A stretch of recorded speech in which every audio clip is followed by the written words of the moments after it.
Most people think they know who married into the British royal family. They see the photos, read the headlines, and move on. But Edoardo Mapelli Mazzi's rise to royal status wasn't a simple fairy tale. Before he became a prince, before he stood at the altar in Windsor, there were secrets. There were scandals. There were moments when this wedding almost never happened at all. The real story of how an Italian businessman became one of the most talked about figures in modern royal history has barely been told. When Princess Beatrice announced her engagement in September 2019, the world thought it already knew the story. A royal princess. A wealthy businessman. A love story fit for the tabloids. But almost nobody knew who Edoardo Mapelli Mazzi actually was. He wasn't born into aristocracy. He wasn't a minor royal from some European kingdom. Edoardo was the son of an Italian count and a British mother, raised between two worlds but fully belonging to neither. His father, Alessandro Mapelli Mazzi, was a count from Bergamo, Italy. His mother, Countess Alessandra Moroni, was born in Hampshire. This made him something unique in the royal circle, a man with genuine European nobility, but without the stuffy, traditional British royal upbringing. Before he met Beatrice, Edoardo had built himself into something remarkable. He wasn't a prince waiting for a crown. He was a successful property developer and entrepreneur who had created his own fortune. By his 30s, he ran a luxury real estate company called Bonda Property, operating across London and the Middle East.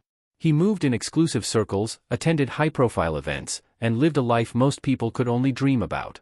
Money, status, influence, he had it all. But here's what made him different from typical royal suitors. Edoardo didn't need the royal family. He didn't need a title to matter. He didn't need Beatrice to validate his existence. This was unusual. Very unusual. Most men who marry into the royal family are either born into it or are actively seeking it. Edoardo was neither. And that's what made people curious about him. The photos from their engagement showed a man who seemed almost uncomfortable with the attention. Not shy, exactly. Just private. Reserved. Like someone used to working behind the scenes, not in the spotlight. Few people knew his real story. Fewer still understood what had happened before he met Beatrice. But what happened next changed everything.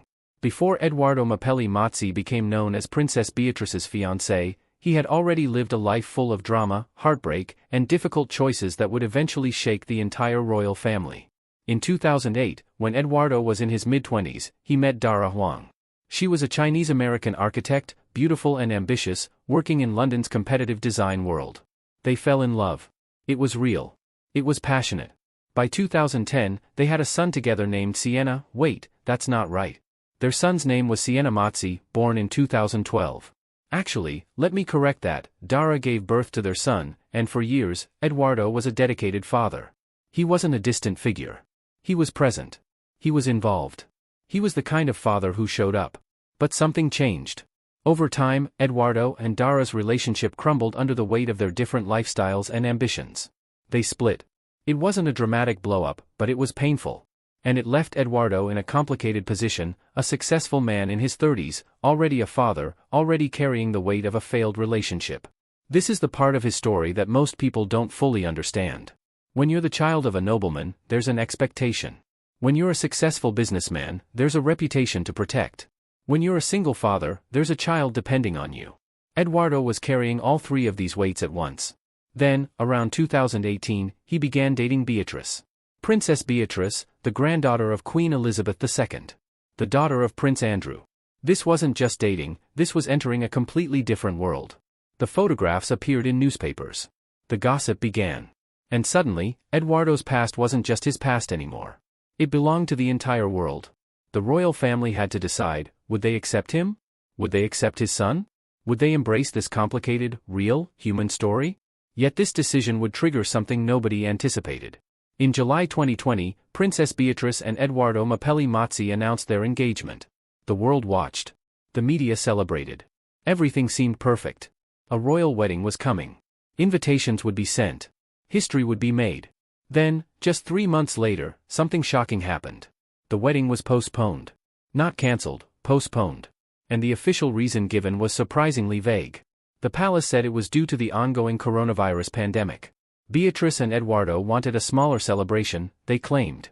They wanted to focus on what mattered. The public accepted this explanation. It made sense. The world was in chaos. Weddings were being postponed everywhere. But behind closed doors, something more complicated was happening. Prince Andrew, Beatrice's father, was facing a crisis of his own. His connection to Jeffrey Epstein, the financier and convicted sex offender, had become public knowledge in the most damaging way possible. In November 2019, Andrew gave a disastrous BBC interview attempting to explain his friendship with Epstein. The interview backfired spectacularly. It made him look cold, unempathetic, defensive. Within days, he withdrew from public life. Royal engagements were cancelled. His reputation was in tatters. This created an impossible situation for Beatrice. Her father's scandal was now intertwined with her wedding. Every photograph of her engagement would be shadowed by questions about Andrew. Every celebration of her happiness would be overshadowed by his disgrace. The timing was cruel. And then there was Eduardo. He wasn't just marrying a princess. He was marrying into a family in crisis. He was choosing to stand by Beatrice during the worst possible moment. He had every reason to walk away. His reputation was pristine. His career was thriving. He didn't need this complication. He didn't need this scandal attached to his name. But he stayed. He chose to stay. The couple decided to have an intimate ceremony. Not the grand, televised spectacle that royal weddings typically are. Instead, they would marry quietly, with only close family present. This was a radical departure from tradition. It was also deeply telling. Then came the revelation that would truly test their relationship. In July 2020, just days before Beatrice and Eduardo's wedding was set to happen, a photograph surfaced that sent shockwaves through the royal family and the media. It was a picture of Eduardo with his ex-partner, Dara Huang, and their son. Nothing scandalous about that on its own. But the timing was devastating. Here was the man about to marry a princess, standing with the mother of his child, and suddenly the narrative shifted. This wasn't just about Beatrice marrying someone with a complicated past. This was about a real family, a real child, and real emotions colliding with royal protocol. The question everyone was asking became unavoidable: how would the royal family treat Eduardo's son? Would he be acknowledged? Would he be welcomed? Or would he be pushed to the margins, the way illegitimate children had been treated throughout royal history? Beatrice and Eduardo made a bold choice. They decided that Siena, Eduardo's son from his relationship with Dara, would be included in the wedding. He would be part of the ceremony. He would be part of the family. This was radical. This was modern. This was a princess saying to the entire world, "I accept all of you, including the family you already have." But accepting Siena meant something deeper. It meant Beatrice was embracing a version of royal life that had never really existed before. She was becoming not just a wife, but a stepmother. She was creating a blended family. She was breaking centuries of royal tradition that had always kept such complications hidden away, dealt with in private, never acknowledged in public. Eduardo, for his part, was taking an enormous risk. He was bringing his son into the spotlight. He was exposing his child to the same intense scrutiny that had plagued the royal family for generations. He was making a choice that would affect his son's entire life. What made this moment even more significant was what it revealed about both of them. Eduardo wasn't ashamed of his past. Beatrice wasn't pretending it didn't exist. They were choosing honesty over performance. They were choosing love over image. The wedding itself would become the physical manifestation of this choice. On July 17, 2020, Princess Beatrice married Edoardo Mapelli Mazzi in the smallest royal wedding in modern history. And that's exactly what made it unforgettable. The ceremony took place at the Royal Chapel of All Saints at Royal Lodge in Windsor. Not Westminster Abbey. Not St. Paul's Cathedral. Not any of the grand, iconic locations where royals traditionally marry. This was intimate. This was personal. Only about 20 guests were present, immediate family only. The Queen attended. Prince Philip was there. Beatrice's parents came. Eduardo's family flew in from Italy. And Siena, Eduardo's son, stood proudly beside his father. There were no crowds lining the streets. No global television broadcast. No millions of people watching around the world. In the age of royal spectacle, Beatrice and Eduardo chose the opposite. They chose privacy. They chose meaning over pageantry. Beatrice wore a stunning dress designed by Valentino, a soft ivory gown with a sweetheart neckline and a flowing train. She borrowed the Queen's diamond-fringed tiara, the same one Queen Elizabeth II had worn on her own wedding day in 1947. This small gesture connected her to her grandmother's legacy while also honoring her own modern choices. But here's what people remember most about that wedding: the joy. Despite everything, the pandemic, the family scandal, the complications, the heartbreak, there was genuine, unmistakable joy. Photographs showed Beatrice radiant. Eduardo looked relieved, like a man who had made the right choice and knew it. Even little Siena seemed to understand he was part of something significant. What happened after the ceremony was even more telling.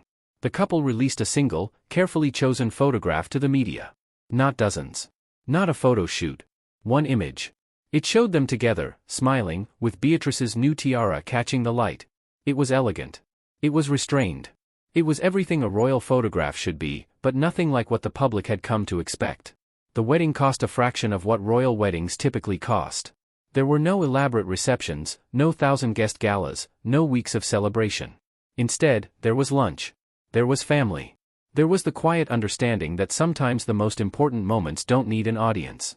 But what came next would prove that their marriage was about to face its greatest challenge.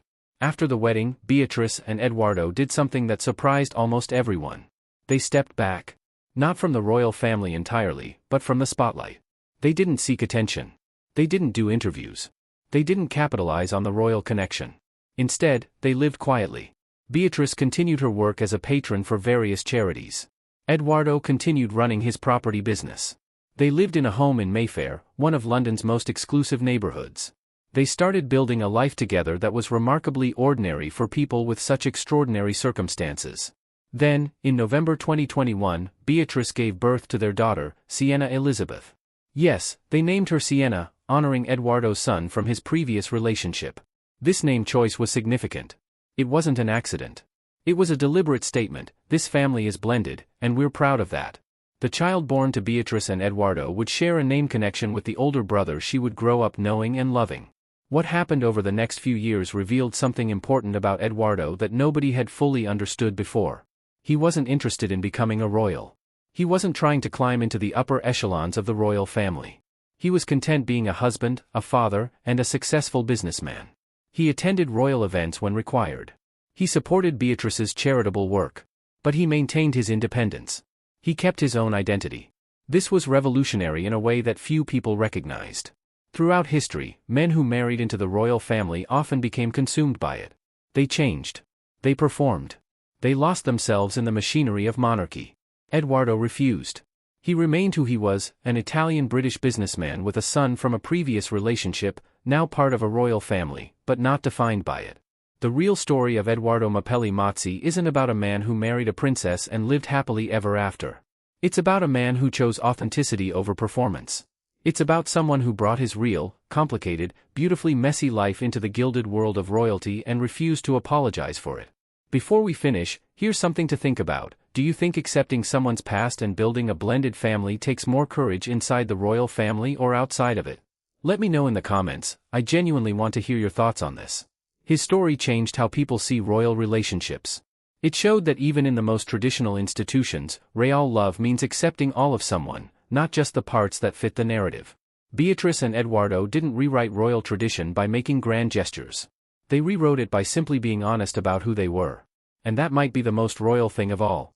If you're enjoying stories that reveal what really happened behind the headlines, make sure you subscribe because the next story on this channel involves a royal secret that remained hidden for over 50 years, and when it finally came out, it changed everything we thought we knew about one of the most famous families in the world.